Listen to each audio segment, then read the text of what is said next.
Jeff's work on promoting economic growth, boosting sustainable environmental practices, and fighting hunger, disease, and poverty has taken him to more than 125 countries, representing more than 90% of the world's population.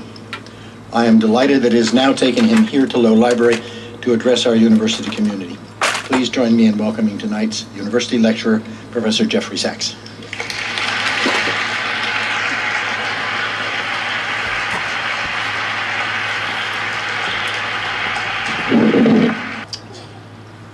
I couldn't be more thrilled and delighted to be together with you this evening. This is a room filled with colleagues and with leading scientists and leaders of this university, and it's a place that I love, a room that I love, and people that I admire profoundly. So it's really not only a fabulous occasion for me to just enjoy the company of all of you, but also a great opportunity for me to share with you some of my reflections on where we stand in this ever more complicated world right now, and an opportunity to reflect on what I've come to believe about our difficulties of solving problems and how we can do better. All of you know how much faith I put in this university and in universities in general as being at the core and the key to problem solving globally, and how much we need to solve some of the problems because they will not solve themselves. I am least of all a believer in self-organizing systems. Our systems, our world does not self-organize. It has a tendency to run off the rails and to go out of control. And I believe that universities are absolutely essential to helping to keep the world and humanity in a direction that we want. But I do believe that we have to change the way we think, the way we organize our disciplines, and the way we organize our engagement in the world. And that's what I'm going to speak about this evening. Perhaps it is fitting to note that, of course, we're in the 100th anniversary of World War I, which was the most decisive and tragic and destructive break of modern human history. And it does exemplify for me that systems do not run on their own. There is no such thing as equilibrium in economic markets. There is no such thing as balance of power in politics, because this idea of balance or equilibrium in an ever-changing world makes little sense. Our biggest interest has to be in change, in flux, and in the danger of complex systems when they are faced with this kind of change that is relentless and is at a scale that we've never experienced before, and poses challenges that we've never faced before. And that, to my mind, is why we need a new field of sustainable development, not only as an idea for the UN or as a goal, but as an intellectual approach to the world that is something new. And that's what I will try to explain briefly this evening, my preoccupations and thoughts about that. Of course, you're looking at a visualization of our global scale network. This is a map of transport links. In fact, the white lines or the bright lines on the map are the air links. The blue lines are the shipping links in the world, and the green on these maps is a visualization, GIS-based visualization of the road networks of the world. We are, of course, a tightly linked, fully integrated global system of unprecedented density of connections. We are more interconnected and by consequence of that, living in a kind of network of interaction that we have never experienced before. It has tremendous potential for good for the humanity that is part of this network. It also poses problems that threaten us in unprecedented ways.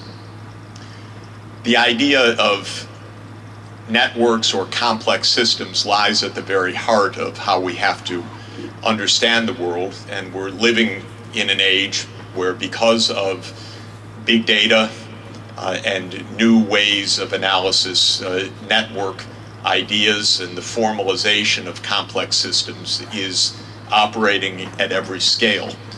We have the networks of the brain in what's now called the connectome, being studied at this university, where Columbia is perhaps the world's leader in the study of mind and brain.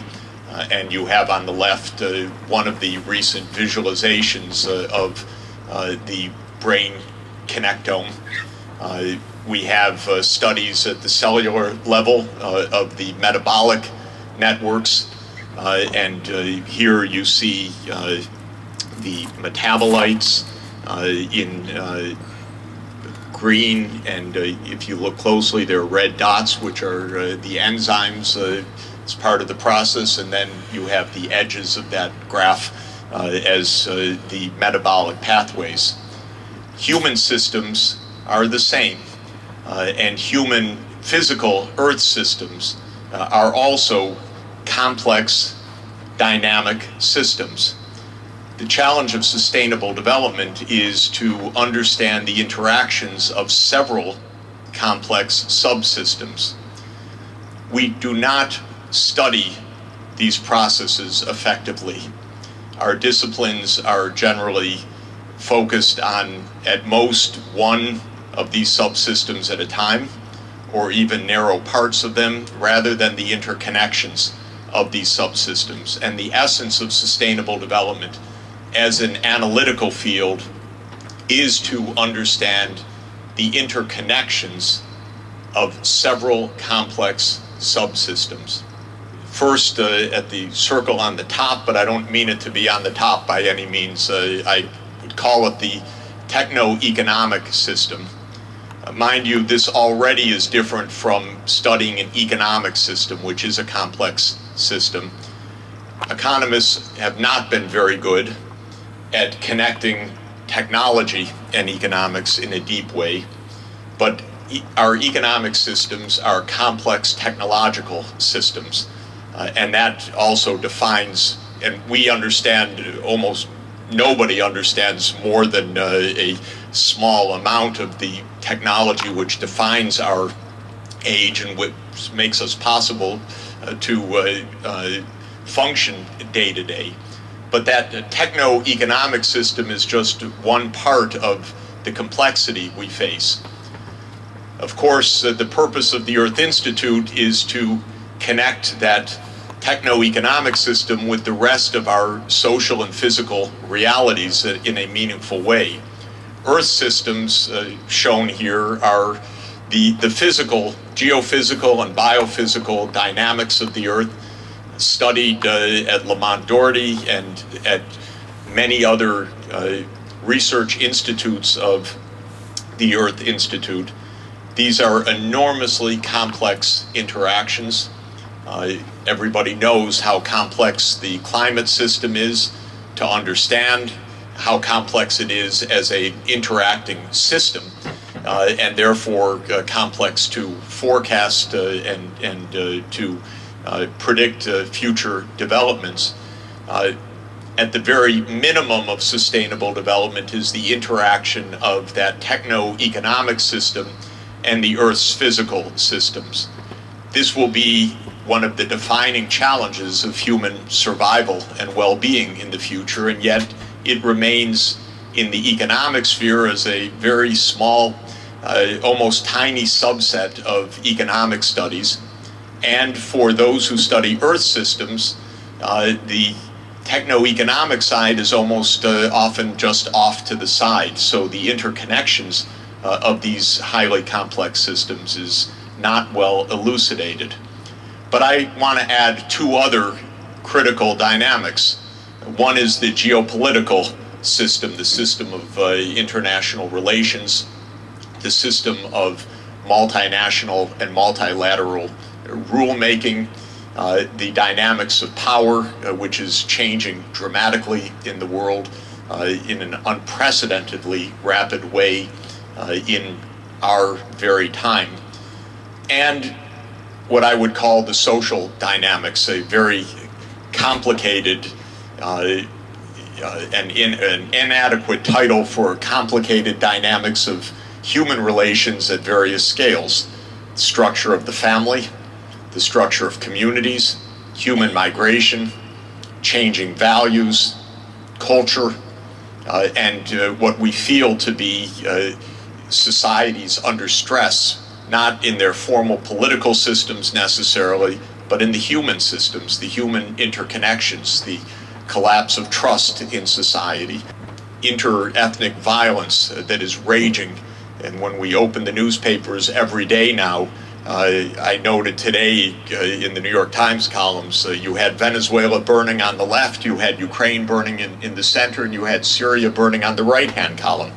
And these are social dynamics as well as geopolitical, techno-economic, and earth dynamics.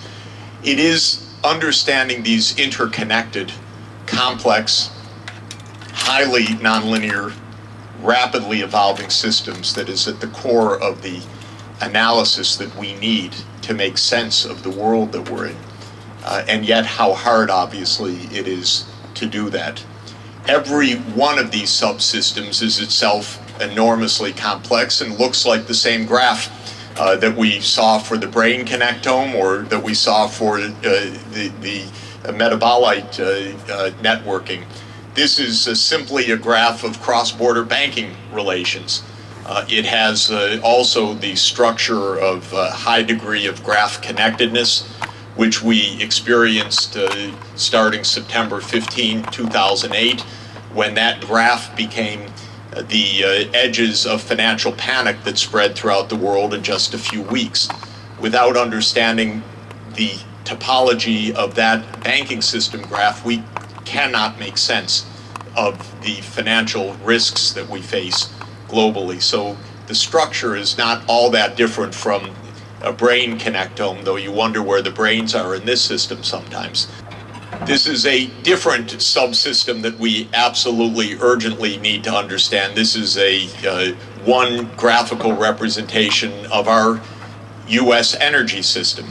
It shows the primary energy sources on the left and how they interact through the industrial processes to final end users of residential and commercial buildings, industrial use, transportation, and then the non-energy petrochemical and other industry use. Obviously enormously complex in the role that it plays in the economy, but this system needs to be managed. Managed not only to keep the lights on day to day, but managed so that within 25 years, we are emitting perhaps only about 20% of the carbon dioxide that this system is now emitting. And that is an enormously complicated challenge.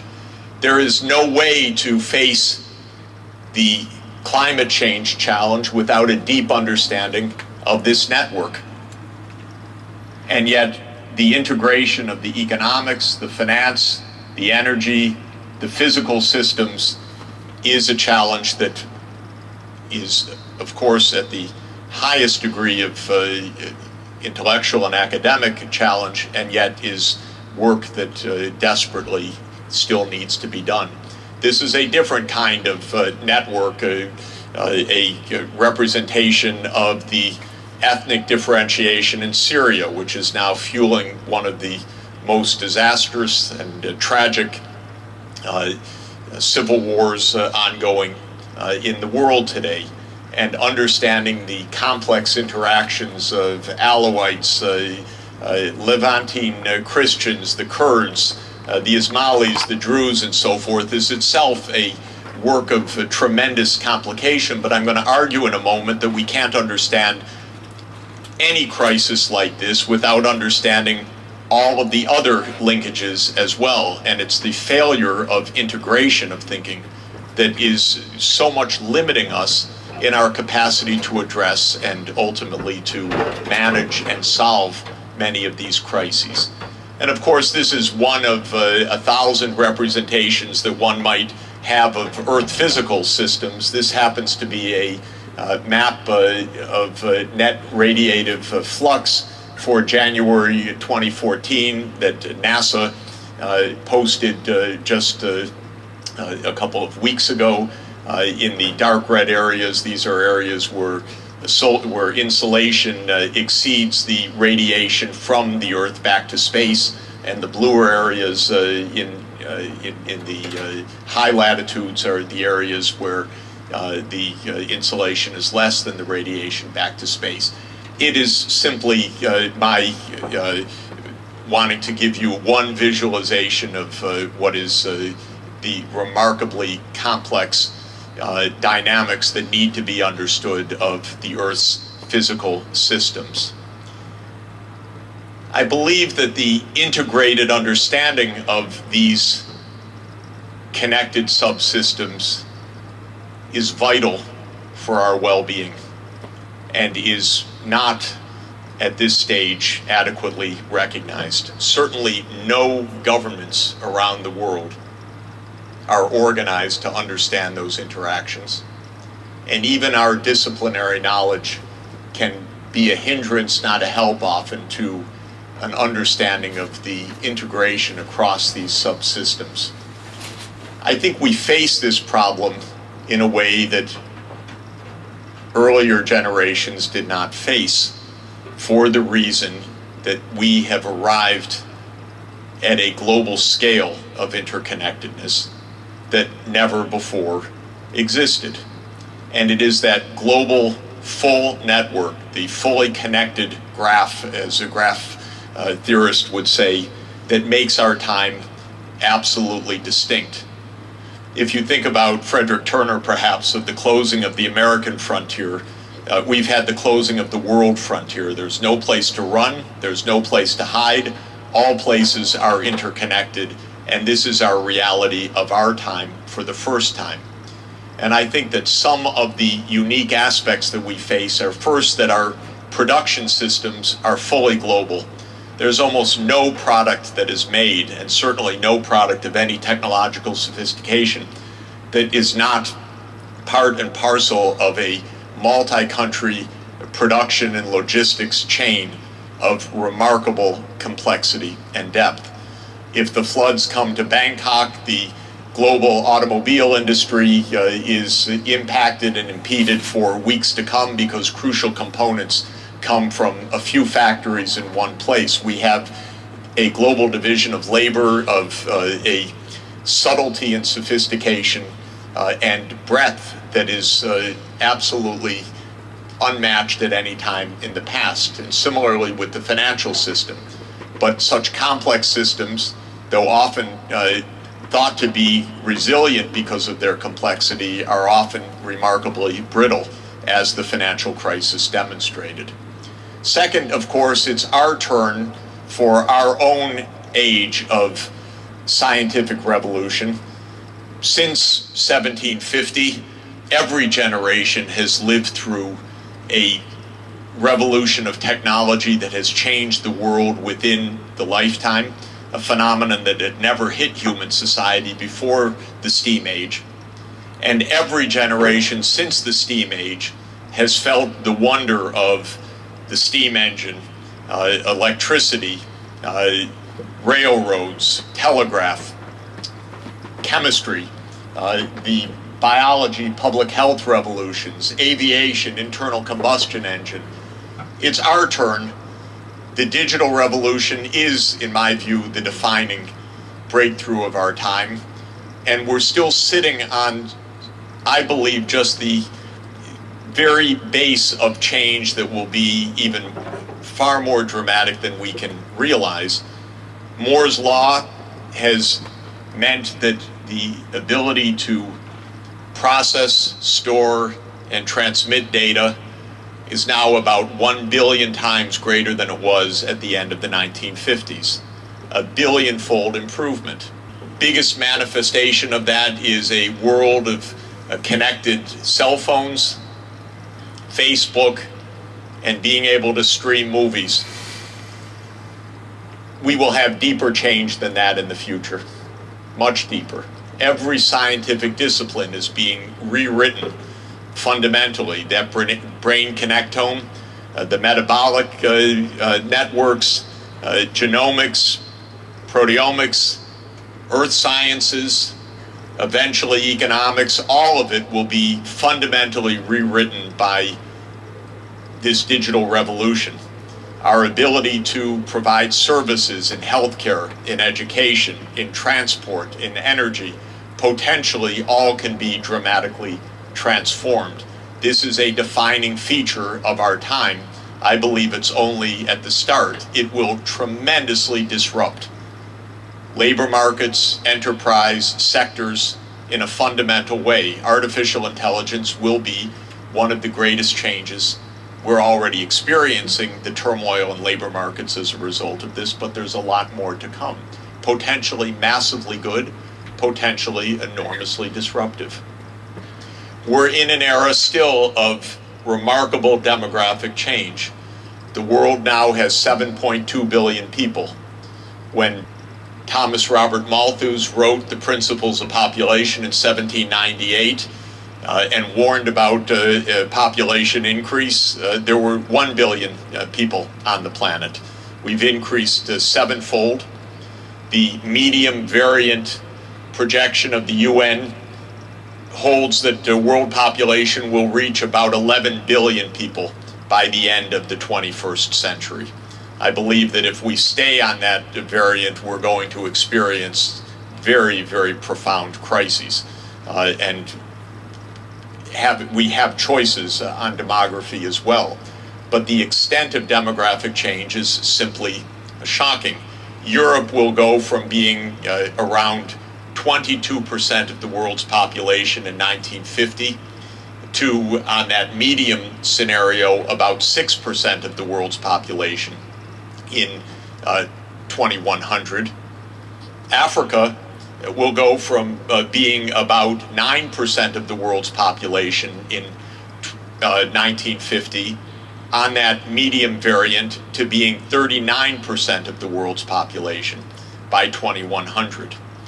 These are stupendous, mind-bending changes that are underway. They are altering politics, economics, migration, conflict, and these pressures are still extraordinarily powerful and still rapidly changing.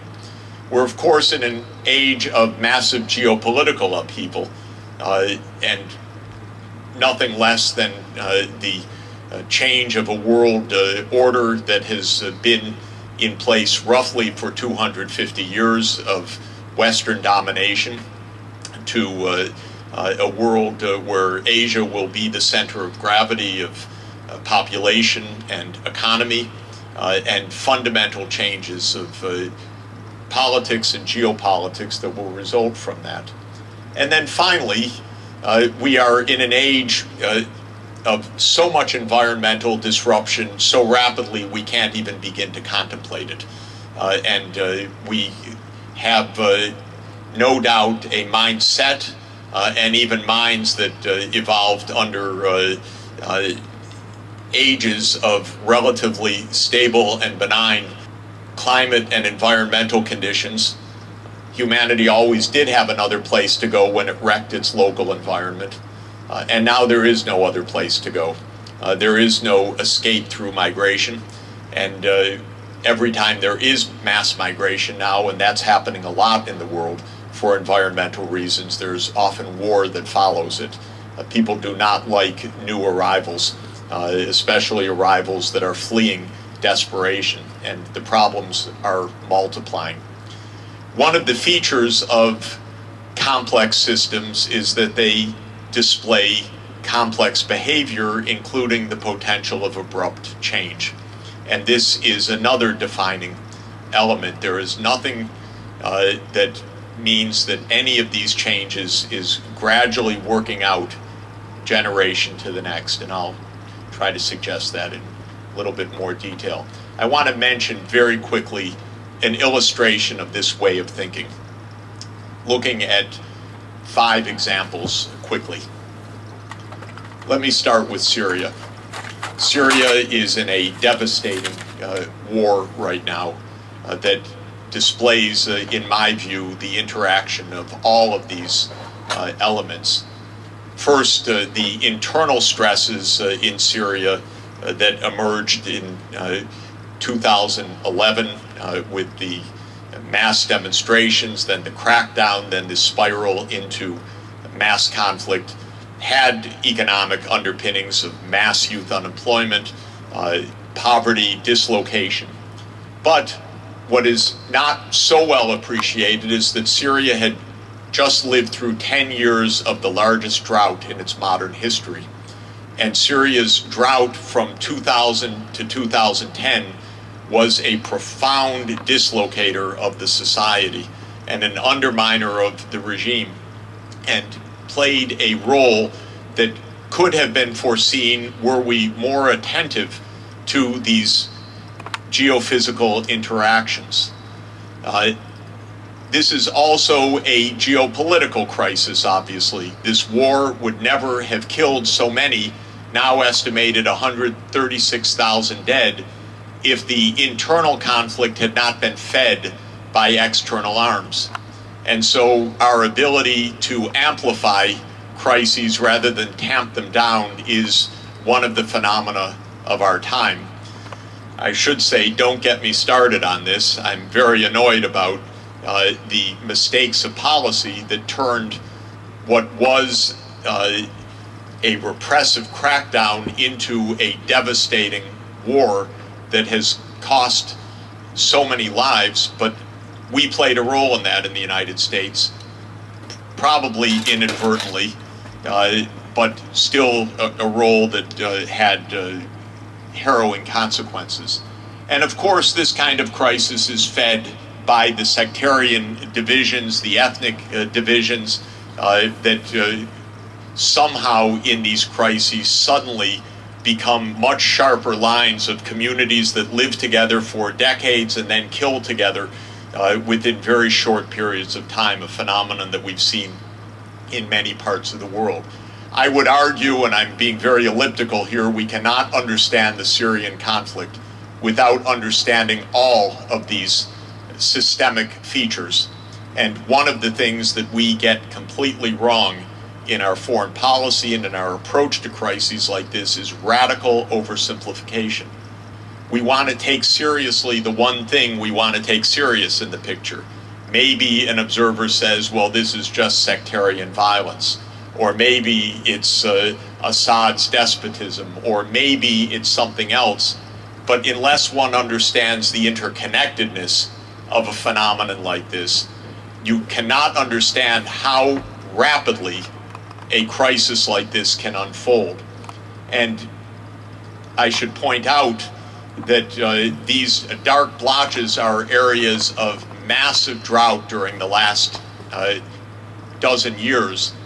Tunisia, Syria, Palestine, Somalia, Sudan. It's not accidental that these are all places of profound stress and violence. And we do not allow ourselves to focus on these biophysical underpinnings of conflict. And for all of you who saw Captain Phillips while I just finished my rant on this, rather than having $1 billion of fancy destroyers come to rescue Captain Phillips from that dinghy, if we had put in $100,000 into that young man's fishing village, they might have had something to eat and he might not have been off trying to hijack the ship. And by failing to understand that Somalia has been in a profound drought and demographic stress, we do a profound disservice to ourselves and, of course, to the humanity that lives in that country. Well, this drought was a massive drought, and 2 years later it exploded into massive violence.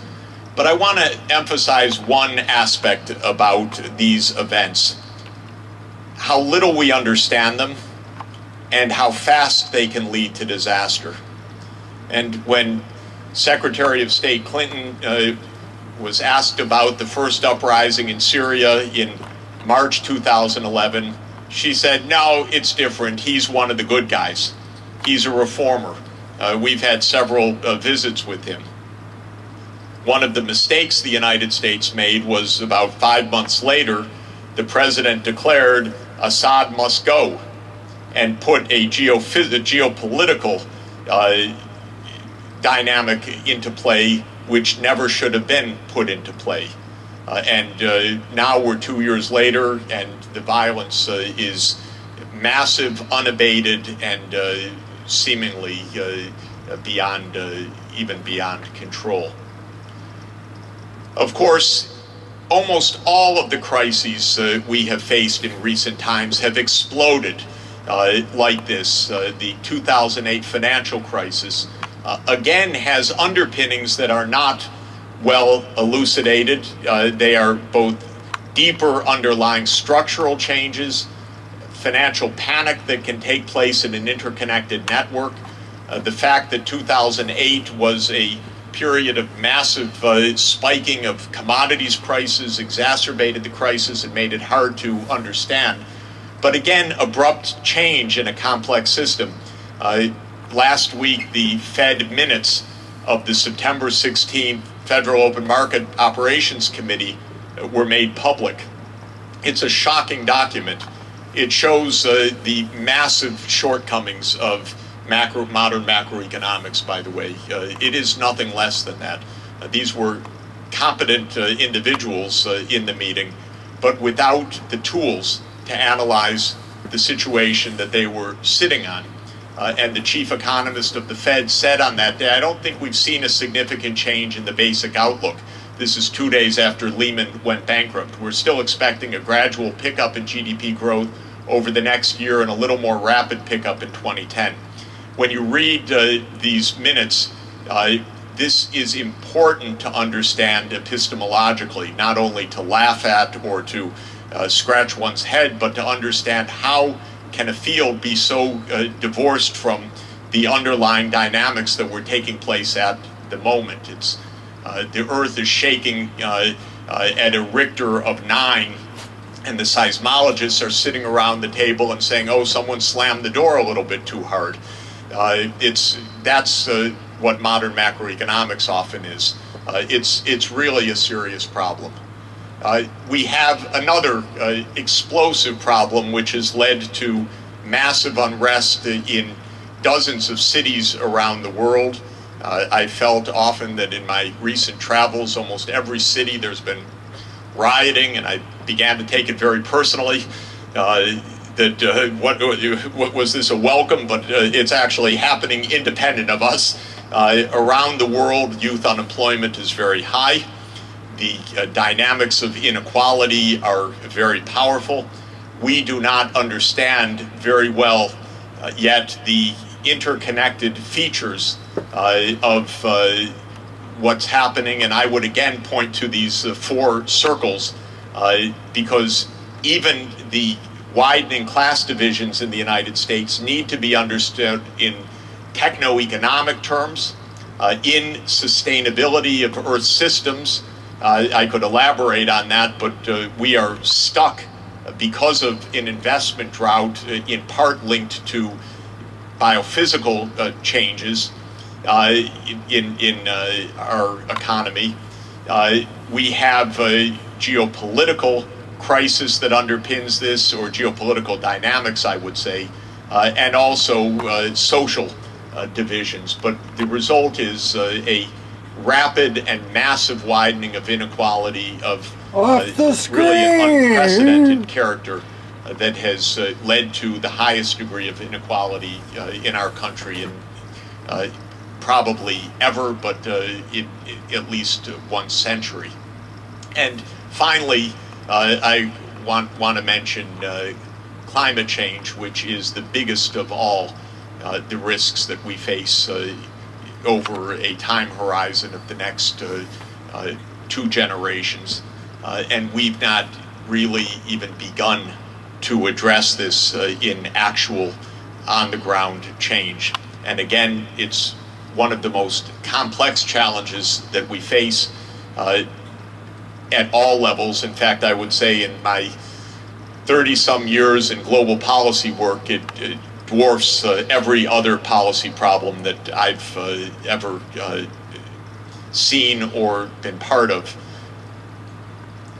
If you think about what you need to understand well in order to be able to address a crisis like this, first, what we have is an energy system that grew up for 250 years, really since John Newcomen made a steam engine in 1712, based on fossil fuels. So the whole world economy has as its core DNA an energy system that is no longer acceptable from the point of view of Earth system dynamics. That's a big problem because it means that we need a wholesale revamp of our basic infrastructure in order to be able to address this crisis. From an Earth systems point of view, we have rapid tipping points in the climate system. We already see parts of the world where extreme events have begun to multiply, where drought frequency is higher. Certainly heat waves are increasing dramatically. High intensity hurricanes in several ocean basins show a positive trend. One of the big problems of climate science, though, is you have to live through a lot of disasters till you get the F tests showing definitive results, and we don't want to live through all of those disasters. So the difficulty of a changing underlying Earth system is a terrible problem from both a policy and an analytical point of view. Solving this problem is a hugely complicated geopolitical problem, and it requires cooperation of China, the United States, India, Russia, the Middle East, and Europe, the kind of cooperation that has proved elusive. The vested interests involved in this issue are, of course, the most powerful interests on the planet in economic power.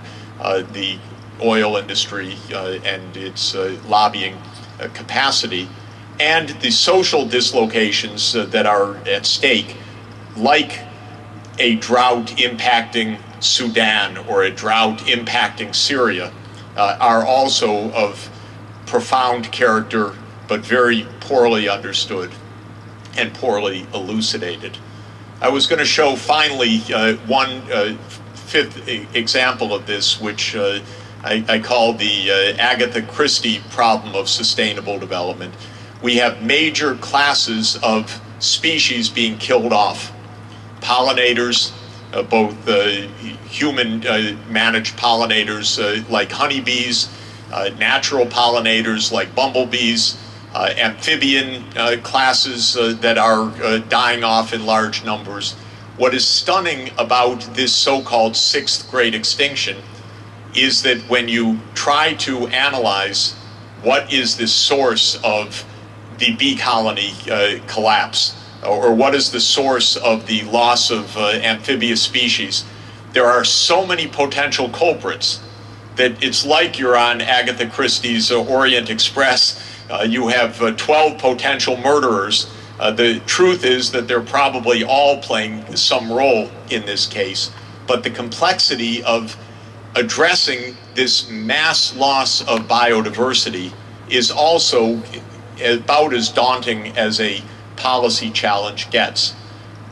Global trade is involved in at least half the cases of rapid drops of species abundance because global trade is pushing land use change, it's pushing over extraction, it's pushing over fishing, it's pushing over hunting and so forth. Ecosystems have tipping points, so-called Ollie effects or other kinds of nonlinear dynamics that can lead to rapid collapses or to invasive species and new pathogens arising, which is part of the bee colony collapse disorder. The international geopolitics is definitely unhelpful in this regard. The rules of the game are not written for species protection or for ecological protection. And under an enormous number of the bilateral investment treaties, companies that do great ecosystem damage are protected by these treaties against regulatory change, because the treaties bar regulatory changes affecting foreign investment, so investment takes priority over the ecosystem functions. And we see all of the social dynamics of land grabs, populations disinherited from traditional land areas, and so forth as part of these dynamics. All of these quick examples are to illustrate my anxiety about the way that we approach problems like this now, and the need for a new kind of holism in our studies, our understanding, our methods of interaction and problem solving. And I believe that these are fundamental changes that are needed in a short period of time. Scale is a remarkable phenomenon. The world has changed dramatically to a global scale of unprecedented intensity. We don't have a lot of time to face that particular reality. What are the new methods that are needed? I believe transdisciplinary teams are of fundamental significance for all aspects of problem solving. The individual disciplines cannot address these problems. And so we need disciplinary knowledge, but the siloed nature is a massive hindrance to clear understanding. The kind of expertise that's needed for addressing these problems, in my opinion, is a different kind of expertise from normal hypothesis testing, normal F-tests, normal statistical testing. What we really need is expertise in a more clinical kind of practice, what is in medicine called differential diagnosis, which I believe is a fundamental tool. The capacity to analyze a specific contextual crisis through a general body of knowledge. And that is by itself a particular kind of intellectual exercise. It means much more Bayesian logic than frequentist logic. It means much less reliance on classical statistical tools and much more on diagnostic tools that bring in a multiplicity of knowledge. I believe that goal-based problem solving is essential, setting goals in complex conditions, because when you need to coordinate across massive subsystems, there needs to be some orientation to help society move in a particular direction. You can't get everybody in the room, but you can help to orient society in a particular direction. I've been now 13 years the UN's advisor on the Millennium Development Goals. The mere fact of having globally agreed goals on poverty, hunger, and disease has made a difference. It has helped to organize epistemic communities, expert systems, financial arrangements, multilateral negotiations, national policy, NGO activity, simply by having a goal. And I always like to refer to President Kennedy's wise guidance on this when he was pursuing the goal of peace in 1963. And he said, by defining our goal more clearly, by making it seem more manageable and less remote, we help all people to see it, to draw hope from it, and to move irresistibly toward it. And so goal setting, I believe, is a fundamental part of problem solving. And that's not absolutely normal, to set goals and then move towards them. Clearly, the nature of the decision processes and action dynamics are also vastly more complicated because of the number of stakeholders inherently at the table, if there is a table, and therefore the need to move society in more complicated ways. The nature of our training, I believe, needs to be very different in the future. Doctors are trained in a way that I admire enormously. They follow a preceptor on the ward. They learn through clinical practice. See one, do one, teach one. It's a little frightening, but it's a good idea. Whereas in economics, for example, my own field, we don't have an apprenticeship process the same way. We don't have a training process. We don't have a clinical practice the same way. And I believe we don't train, therefore, for differential diagnosis. As all of you know who know me, I believe in the concept of reflective knowledge and engagement. I don't believe these problems can be solved analytically without engaging in the actual problem solving itself. There's no more instructive way to understand something than to wade into the muck and try to solve it. And you learn so much more about what the real forces at play are, what the understandings in society are, what the differences of opinion, interests, faith, values are that make solutions complex. And it's almost impossible to have the sense of complexity without that kind of engagement. And finally, we need sensitivity. Sensitivity to abrupt change. We need, if I could put it this way, a sense of the tragic possibility. We need to be careful. We need to understand how things can go terribly wrong in dynamic systems. We need buffers. We need to stop playing games with the earth, with each other, with conflicts, with slogans, with short-term thinking, with the superficial ways of addressing what are extraordinarily deep and pressing problems. Well, that ain't going to happen in Washington. Not at the beginning, anyway. Especially now, because our politics really are broken. They're deeply corrupted, in my view. When election campaigns are $7 billion cycles, you can't get clear thinking. And so I do believe that the role of universities and knowledge centers working across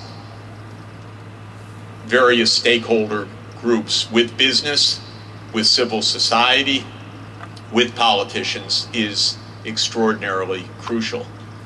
And I just want to salute my colleagues at the Earth Institute and to highlight how I feel that the Earth Institute plays a contributing role, because I do think that it is a unique initiative. Universities around the world are emulating the Earth Institute now. They're looking for guidance. They're trying to understand how they can become involved in the same challenge. I'd like to underscore that the Earth Institute is pioneering a new discipline, not only being engaged in problems, but viewing sustainable development as an intellectual discipline, as a complex systems science, as a complex systems science that integrates techno-economic, earth, geopolitical, and social subsystems. And it is understanding that interconnectedness that is key. The Earth Institute has pioneered the creation of many new teaching programs in this complex systems approach. Our undergraduate major, many master's degrees, and our PhD program, of which we're enormously proud and which will celebrate the 10th anniversary in 2 days. The Earth Institute is building a complex, cutting-edge research program in complex social physical systems. It is not easy. It is not the way that grants come. It's not the way that departments hire. It's not the way that disciplines work. And that's why I feel that the value of this initiative has been extremely important, and why the tremendous leadership and support of President Bollinger and Provost John Coatsworth has been so vital to the ability of the Earth Institute to make headway on this, and colleagues across the university. And the Earth Institute has hosted 2 global scale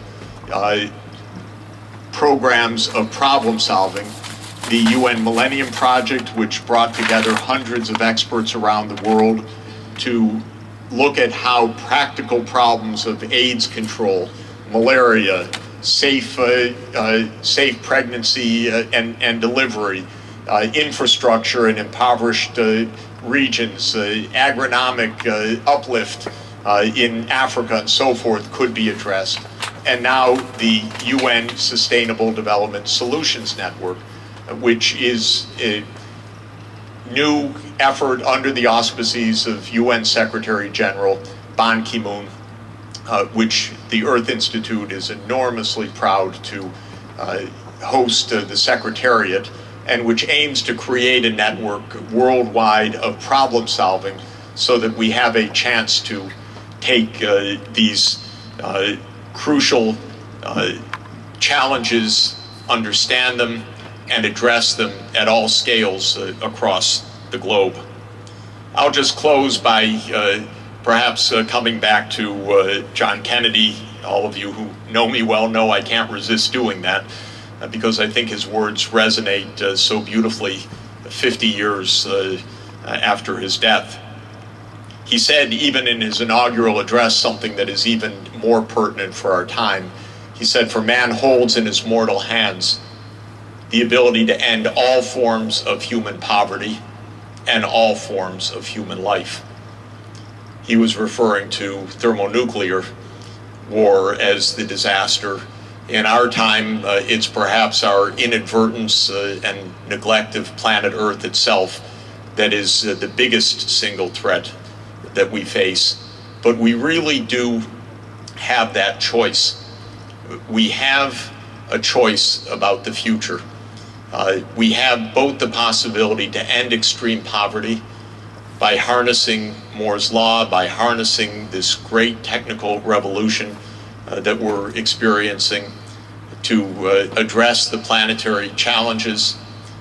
There is absolutely no excuse for not doing so, in my view. But we also have the huge potential, the human potential for being mindless, for sleepwalking into war, as we did 100 years ago, or for stoking crises through neglect or ignorance or bigotry or simple stupidity, as we're doing in many places in the world right now. Knowledge and a shared human spirit are the key to our survival, and Columbia University is a unique institution to bring those two together. Thank you very much.